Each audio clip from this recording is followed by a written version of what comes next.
সম্পাদ্য 3 এর আজকে চিত্র আঁকাবো যে ত্রিভুজের ভূমি সংলগ্ন দুটি কোণ, মানে সূক্ষ্ম কোণ কি স্থূল কোণ এটা কিন্তু উল্লেখ করে নাই, দুটি কোণ উল্লেখ করেছে। তো নিজের ইচ্ছা মতো যে কোনো দুটি কোণ নেব।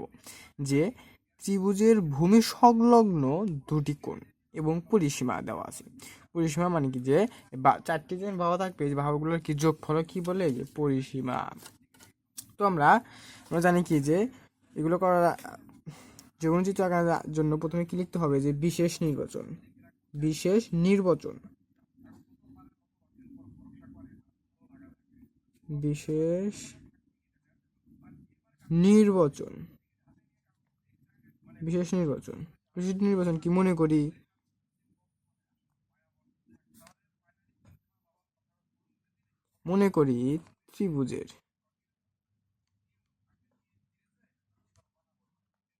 ত্রিভুজের ভূমি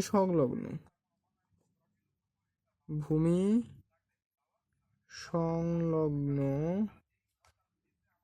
দুটি কোণ, কোণ এক্স ও কোণ ওয়াই, এবং পরিসীমা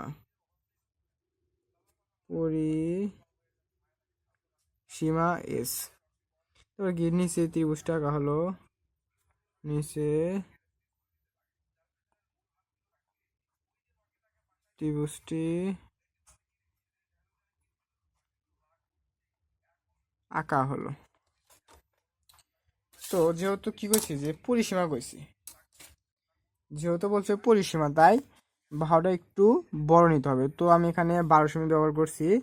ত্রিভুজ 12 সেমি, পরিসীমা হচ্ছে 12 সেমি। পরিসীমা কি, পরিসীমা এস দ্বারা প্রকাশ করেছি, তাই এটা এস সমান সমান 12 সেমি।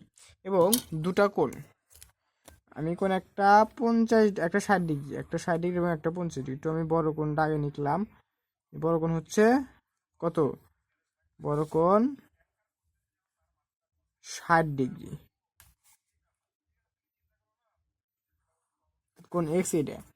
আর কোণ হচ্ছে ওয়াই, এটা হচ্ছে 50 ডিগ্রি,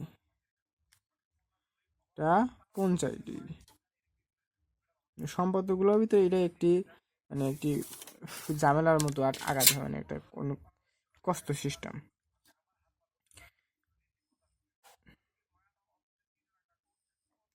এটা কত ডিগ্রি, এটা হলো 60 ডিগ্রি, কোণ এক্স এটা হলো 50 ডিগ্রি, কোণ ওয়াই। তখন আমরা অঙ্কন করব, যে প্রথমে একটা যে কোনো একটা রশ্মি নিই, যে কোনো একটা রশ্মি নিলাম। যে কোনো একটা রশ্মি, এটা কি, যে এটা আমি এম পি নাম দিলাম হলো এমপি।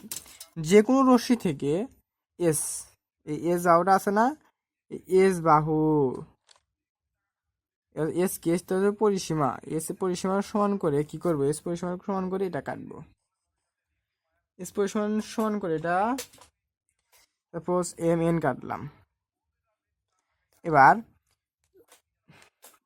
60 ডিগ্রি কোণ নিয়ে এম বিন্দুতে কত, 60 ডিগ্রি, না 60 ডিগ্রি। একবার এইদিকে বিদ্যুৎ চাপ, একবার এইদিকে বিদ্যুৎ চাপ কাটলেই, একবার এইদিকে বিদ্যুৎ চাপ কাটলে 60 ডিগ্রি হয়ে যায়। তো এক পাশে এম, অর্থাৎ এম বিন্দুতে কোণ 60 ডিগ্রি আঁকালাম, 60 ডিগ্রি। এবং এই 50 ডিগ্রি আছে না, এই 50 ডিগ্রি আমরা কি করব, এন ডিগ্রিতে আঁকাবো, অর্থাৎ এন বিন্দুতে আঁকাবো 50 ডিগ্রি, এন বিন্দুতে 50 ডিগ্রি।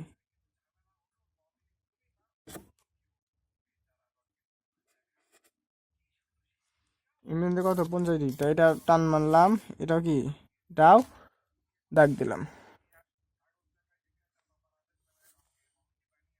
এখন কি করতে হবে, এটাকে একটা নাম দিতে হবে। তো যার ইচ্ছা মতো, যার যা খুশি, আমি এটা কিউ আর এটা কে পি নাম দিলাম। তখন এই দুই বিন্দুতে দুইটা কোণ উৎপন্ন হয়েছে, এই কোণটাকে কি করতে হবে, দ্বিখণ্ডিত করতে হবে, মানে অর্ধেক করতে হবে। তো দ্বিখণ্ডিত করার জন্য প্রথমে এই বিন্দু আর এই বিন্দুর সমান পরিমাপ মাপ নিয়ে একটা এইদিকে বৃত্তচাপ কাটবো, আর এই পাশ থেকে একটা বৃত্তচাপ কাটবো। ঠিক আছে, কিরকম, এটাকে কি দ্বিখণ্ডিত করার জন্য সমান করে এই পাশে একটা বৃত্তচাপ, আর এই বিন্দু থেকে এই পাশে একটা বৃত্তচাপ।